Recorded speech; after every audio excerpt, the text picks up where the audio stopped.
தொழில் பலியாகி இரண்டொன்றாய் கூடி பேசி வையகே மாந்தரெல்லாம் வாழ்கவே வேணுமென்று நெய்வழிச்சாலை வந்து விளங்கி நின்றோங்கும் இந்நாளே. இப்போ அண்ணா கொஞ்சம் டைம் கொடுத்ததுனால ஒரு 10 நிமிஷம் உங்களோட பகிர்ந்துக்கலான்னு.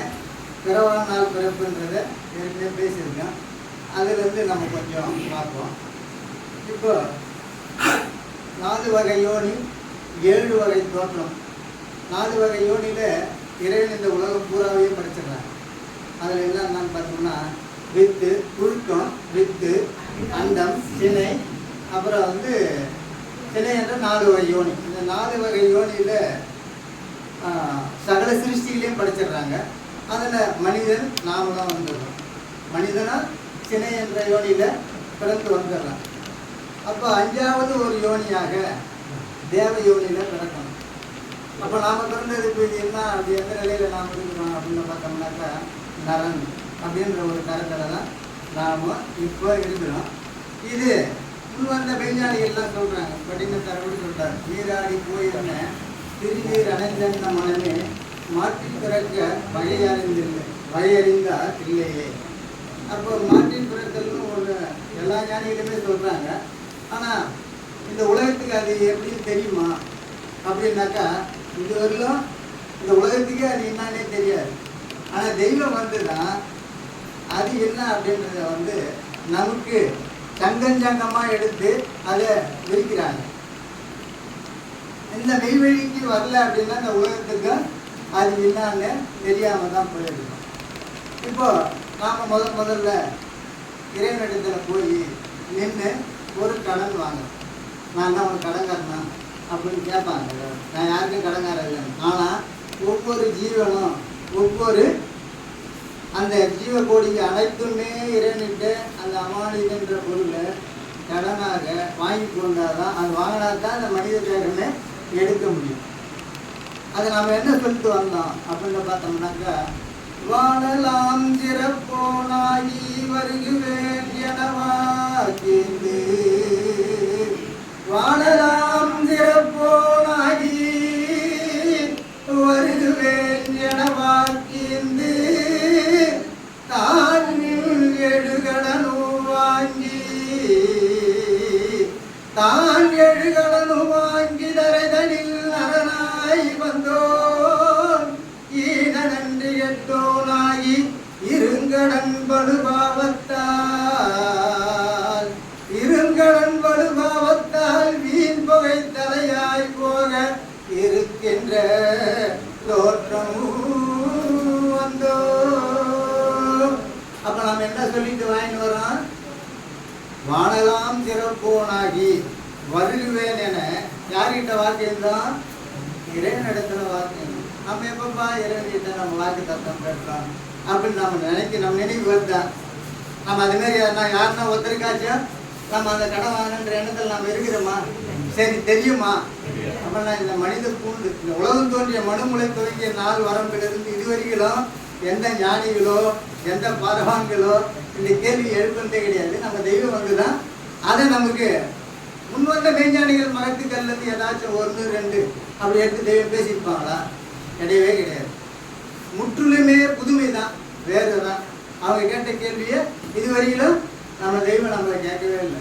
அனைத்துமே முற்றிலுமே எல்லாமே புதுமையாக தான் இருக்குது. எங்கே இந்த வேதத்தில் இருக்குது, அந்த வேதத்தில் இருக்குது, அப்படி அங்கே பேசப்பட்டதுன்னா கிடையவே கிடையாது. நாள்தோறும் புதியவனாய் அந்த ஏகநாயகன் நாள்தோறும் புதியவனாக இருந்து தான் கைலையானந்தரை பார்த்து தெய்வம் கேட்குறாங்க. இதோ 35 வருஷமா இங்கே என் கூட இருக்கிறாரு, புதுசாக நேற்று பேசுறது இன்னைக்கு பேசுங்களா, இவன் இருப்பானான்னு கேட்குறாங்க. 35 வருஷமாக புதுசாகத்தான் அவன் பேசின்னு வந்திருக்கிறாங்க. ஏன் அப்படின்னு கேட்டாக்கா, அது கஜானா சகல சிருஷ்டிகளையும் உண்டு பண்ண அந்த கர்த்தர் அவங்க வந்ததுனால தான் புதுசாகவே கொடுத்துன்னு வர்றாங்க. இப்படி இந்த கடன் நாம் அமானித பொருள் அந்த வித்யா தத்துவம் என்னும் அந்த அமானித பொருள் நாம் வாங்கின்னு கடனாக வாங்கின்னு இந்த உலகத்துக்கு வரோம். அது நமக்கு தெரியுதான்னா இல்லை. அப்போ தெய்வம் வந்து தான் அதை நமக்கு எடுத்து சொல்கிறாங்க. இல்லைப்பா, 84 100,000 ஜீவராசி இருக்குது, அதெல்லாம் அந்த அறிவென்ற மாணிக்கத்தை அந்த கடனை வாங்கலை. ஆனால் மனிதன் மட்டும் அந்த அமானித கடன் வாங்கினதுனால தான் இவனுக்கு என்ன கிடைக்குது? சாலோகம். சாலோகம்னா என்னன்னு தெரியல, இந்த மனித தேகத்துக்கு பேர். இப்போ தெய்வம் அதை ஒரு மயில் குஞ்சு புரியத்தோடு வளர்த்து வந்தோம், அது இறந்து போச்சு. அதை போய் மண்ணடக்கம் பண்ணாங்க. அது சாலோகம் வேணும்னு கேட்டுக்கிறான்னாங்க. சாலோகம்னா மனித தேகம். வேற ஒரு ஜீவராசியாக இருக்கிறத நமக்கு இந்த மானிட சட்டை தாங்கி வரோம் இல்லையா? அப்போ நம்ம என்ன வரோம் கேட்டு வாங்கணும்? அந்த மயிலாவே வச்சுக்குவோமே, அது போய் கேட்குது தெய்வத்துக்கிட்ட, நானும் இந்த வாழலாம் சிறப்பானாக வரணும், இந்த மரணமே இல்லாத ஒரு நித்திய தேகத்தை நான் தரணும். அப்படித்தான் இங்கே நம்ம உட்காந்து அத்தனை பேரும் வாங்கி வந்தோம் இறைவன்கிட்ட. எங்கே வாங்கணும்? எந்த இசுக்கிலாம்பர நாட்டில் வாழும் நாளில், எந்த இசுக்கிலாம்பர நாட்டில் வாழும் நாளில் எடுத்தறிய துரோணிதப்பை வந்து விழுந்தே அந்த அறைகளில் அழிந்தன அனந்தானந்தமும் அழல் காற்று குருசி அவஸ்தையாலே.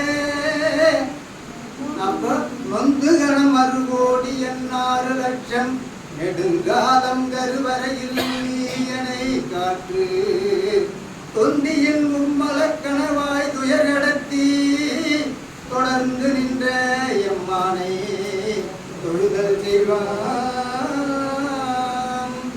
அப்போ நாம முதல்ல என்னவா இருந்தோம்? அப்போ அந்த ஆரியில அந்த பிரம்மத்தின் இடத்துல நாமும் ஒரு அணுவாக இருந்தோம். இந்த கடன் வாங்கினதும் அது என்ன பண்ணுது? சரி நீ போய் பெற அப்படின்னு இறைவன் எங்கே அனுப்பிச்சிட்டாங்க? இந்த பூமிக்கு ஒரு மழை நீர் மூலமாக இந்த நிலத்தில் வந்து ஒரு தாவரத்தின் வழியாக ஒரு மாதுளையோ அல்லது ஒரு திராட்சையோ ஒரு அன்னாச்சி பழமோ இல்லை நாம் சாப்பிட்ற அன்றாட உணவுகள்லாம் இருக்குது இல்லையா, இதில் போய் அந்த ஜீவன் ஆவி ரூபமாக கலந்துருது. அதை நாம் உண்டு வரும்போது என்ன ஆகிடுது? அது போய் ரத்தத்தில் கலந்துருது. அது கலந்து என்ன ஆகுதுன்னா பீஜத்தை போய் அடையுது, விந்து ஜலமாக அது மாறுது. அதன் பிறகு அது என்ன ஆகுது? ஒரு மானிட தேகம் எடுத்து இந்த உலகத்துக்கு எப்படி வந்துட்டான்? இந்த சட்டத்தாயின்னு வந்துட்டான். இதுல இருந்து தெய்வம் ஒரு 6 பிறப்பு வரல அவங்களே வளர்க்குறாங்க. அப்போ குழந்தை, குதலை, மங்கை, மடந்தை, அறிவை, தெரிவை, இந்த 6 பிறப்பு வரைக்கும் யார் வளர்த்து வந்துடுறாங்க? இறைவனே அவங்களே வளர்த்து வளர்த்து வளர்த்து கொண்டாந்து எடுத்துடுறாங்க. ஆனால் நாம் உண்டது என்னவோ உணவு தானே. ஆனால் அறிவில், நினைவில், குணத்தில் எல்லாம் மாறிச்சு. இது அவங்க 7 பிறப்பு 6 பிறப்பு நமக்கு கணக்கு தெய்வம் கொடுக்குறாங்க. இப்போ கருவறையில் இருக்குது, இன்னும் கொஞ்சம் நேரத்தில் குழந்தை பிறக்க போகுது அப்படின்னா அது ஒரு மடம்னு சொல்கிறாங்க. அது ஒரு மடம். புதுசாக உருவாயிடுச்சு குழந்தை. ஆனால் அதுக்கிட்ட என்ன இல்லை? பேச்சு இல்லை, மூச்சு இல்லை. ஆனால் வேற என்ன இருந்துச்சு? உயிர் மட்டும் இருந்தது இல்லைங்களா? அது பிறக்க விட்டதும் அது என்ன ஆகி போச்சு? ஒரு வாசல் மூடி 9 வாசல் திறக்கப்படுகிறது. அந்த ஒரு மடத்திலிருந்து இப்போ குழந்தை வெளியே வந்துருச்சு. அதுக்கு என்ன ஆகி போச்சு? இதுக்கு முன்னே வச்ச பேருன்னா பிரசவம். இப்போ பேச்சும் மூச்சு இருப்பதனால அதுக்கு நாமத்தை வைக்கிறாங்க. ஓ, உயிர் இருக்குது அப்படின்னு சொல்லிட்டு அதுக்கு ஒரு ஐயப்பனோ அல்லது முருகனோ ஒரு நாமத்தை அதுக்கு சூட்டுறாங்க. அப்படி சூட்டும் போது இறுதி நாள் அது அந்த வாழ்நாளைக்குள்ள அந்த பேருக்குரிய பொருளை அது தான் பெற வேண்டும். அப்போ அது வந்துருச்சு. அப்போ அதுக்கு என்ன அறிவு அப்போ அந்த இடத்துல இருக்குது அப்படின்னு பார்த்தோம்னாக்கா ஒரு சுவை அறிவு மட்டும்தான் இருந்துச்சு இல்லைங்களா? ஒரு மடத்துலேருந்து ஒரு பிறப்பு வந்துருச்சு. இப்போ என்ன இருக்குது? மொச்சின்னு பால் மட்டும் குடிப்பான் இல்லைங்களா? காது இருக்குது கேட்குமா, கண் இருக்குது பார்க்குமா, நாசி இருக்குது வாசனையை நுகருமா, பரிசம் இருக்குது இன்பத்தை நுகர முடியுமா? அப்படின்னா எல்லா அவயவங்களும் இருக்குது. ஆனால் அதில் வளர்ச்சி இல்லை, சுவை மட்டும் உண்டு. அது குழந்தை வருது. இன்னொரு பருவம் வந்ததும் நல்லா பார்க்குது. அம்மா யாருன்னு தெரியுது, அப்பா யாருன்னு தெரியுது, புதுசாக யாருன்னா வந்தால் தெரிஞ்சுக்குது. அப்போ அது என்ன ஆகி போச்சு? இப்போ பார்வை இருந்து கேட்கல, ஆனால் இப்போ என்ன ஆகி போச்சு? எல்லாம் பார்க்குது, சிரிக்குது. ஒவ்வொரு அறிவாக அது வளர்ந்து வந்துருச்சு. ஆனால் விவரம் தெரியல. என்ன ரெண்டு நன்மை தீமையை பிரித்தறிகின்ற அந்த அறிவு பக்குவம் இல்லை, ஆனால் எல்லாத்தையுமே தெரிஞ்சுக்குது. அப்புறம் இன்னொரு பருவத்துக்கு வருது. அதில் என்ன ஆகுது? தின்பண்டத்தை கொடுத்தா, ஒரு கையில் பவுனை கொடுத்தா, ரெண்டு எதை ஒன்று கேட்பான், தின்பண்டத்தை தான் கேட்பான். அப்போ இது என்ன ஆகி போச்சு? அப்போ தின்ற பருவத்தில் அவனுக்கு இந்த உணவு தான் வேணும் அப்படின்னு அதை பிடிக்கிறான். இன்னும் கொஞ்சம் அறிவு பருவம் வந்ததும் கையில் ஒரு காசும் ஒரு சாக்லேட்டு கொடுத்தா எதை வாங்குவான் அப்படின்னா, காசை வாங்கினா நிறைய சாக்லேட் வாங்கிக்கலாம் அப்படின்னு நினைக்கிறான். அப்போ அறிவில் வளர்ந்து வந்துட்டான்னா இப்போ வந்தாச்சு நல்ல அறிவு பருவம். இந்த கூலி எனக்கு பத்தலை அப்படின்னு ஏற்றி கேட்கின்ற ஒரு அறிவு பருவத்தை அவன் அடைந்துடுறான். இதுக்கப்புறம் என்ன ஆகிப்போச்சு? இங்கே தான் இவங்க ஸ்டார்ட் ஆகும். இதுக்கு முன்னே நாம் எல்லாத்தையும் வணங்கி இருந்தோம், கோயில் போலாம் போய் வணங்கணும். அவனும் ஒரு தெய்வத்தை வச்சு போய் எல்லாம் நம்ம முன்னோர்கள் சொல்லி கொடுத்தது தானே, எல்லா கோயிலும் போய் வழிபாடெல்லாம் பண்ணுறான். ஆனால் அதனுடைய பலன் கிடைச்சுதா அப்படின்னாக்கா இன்னைக்கு 900 கோடி மக்கள் இருக்கிறாங்க. அவ்வளோ பேரும் என்ன ஆகலை, நரன் என்ற பிறப்பில் அங்கே நின்றுறாங்களே கண்டி. இந்த 6வது அறிவு இறைவன் தந்தது எதுக்கு? 6 அறிவு உடல் எடுத்து அறிவு நுகர்ச்சியிலேயே இடந்து உழந்து ஆறு செல்வதற்கு வழி தெரியாது.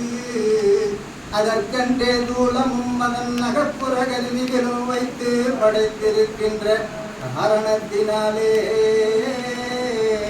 இந்த 6 அறிவு எது கொடுத்தாங்க? அந்த 6 என்னும் அந்த திருவருங்க, திருச்சுவர்ண, திரு கைலாய தில்லை சிற்றம்பலத்திற்கு ஏற்றுவதற்காகத்தான் இந்த 6வது அறிவு தந்தது. அந்த ஊரை தெரிஞ்சுக்கணும்னா என்ன வேணும்? அப்படியே போயிடலாமா? போக முடியாது. ஒரு கண்டை விட்டு கண்டை ராக்கெட்டில் போயிடலாம், ஒரு நாடு விட்டு நாடு நம்ம போயிடலாம். ஆனால் இது எங்கே இருக்குது இந்த நாடு அப்படின்னாக்கா, இது இவன் நினைக்கிற இந்த வெளி, இந்த ஆகாய வெளியிலையோ இந்த புற உலகத்தில் அவன் நினைக்கிற அது இல்லை. அப்போ அதை தெய்வம் ஒரு மெய்குருகிறான். அவர்கள் அவருடைய அந்த ஆளுடைய எண்ணம் தேவ யோனியிலே மாற்றி பிறக்க ஒவ்வொரு மனிதனும் வைக்கணும். அப்படி அங்கே மாற்றி பிறந்தால் தான் என்ன வாசல் திறக்குதாங்க? சொர்க்க வாசல் திறக்கப்படுகிறது. அந்த உபதேச இரவுல சொற்களாக கதவுகள் திறக்கப்பெற்று உங்களை எல்லாம் அந்த வான நாட்டுக்கு தெய்வம் கொண்டு போயிடுறாங்க. அதுதான் பட்டினத்தாரு வந்த மெய்ஞான மகத்துக்கெல்லாம் என்ன சொல்றாங்க? நீராடி போயென்ன திருநீர் அணைந்தென்ன மனமே மாற்றி பிறக்க வகையறிந்தார் இல்லையே அப்படின்னு யார் சொல்றது? சிவவாக்கியர் சொல்றாரு. ஒவ்வொரு ஞானிகளும் சொல்றாங்க. அவர் இன்னொன்று என்ன சொல்றாரு? எண்ணிலே இருந்த ஒன்றை யான் அறிந்ததில்லையே, எண்ணிலே இருந்த ஒன்றை யான் அறிந்து கொண்ட பின் எண்ணிலே இருந்த ஒன்றை யாவர் காண வல்லிரே. அவருக்குள்ள ஒரு பொருள் இருக்குதான், அதை அறியணுமா? அதை அறிஞ்சா அது எப்படி அறியுது? அந்த எண்ணிலே இருந்த அந்த ஒரு பொருளை யாரு காட்ட முடியும்? மெய்குருகிறான். அவர்களுடைய அந்த ஆவிடை என்ற தேவ யோனியில பிறந்தால் அன்று இரவு அவங்க அதை காட்டி உனக்கு அந்த மறுபிறப்பு அந்த தேவ யோனிக்குள்ள பிறக்க வைக்கிறார்கள். அதுதான் தரிசனை. ஒரு சிலை நமக்கு இறைவன் தரிக்க வைக்கிறார்கள். அதனால என்னுடைய முக்கியத்துவங்களை மீண்டும் தொடரும். அனைவருக்கும் நமஸ்காரம்.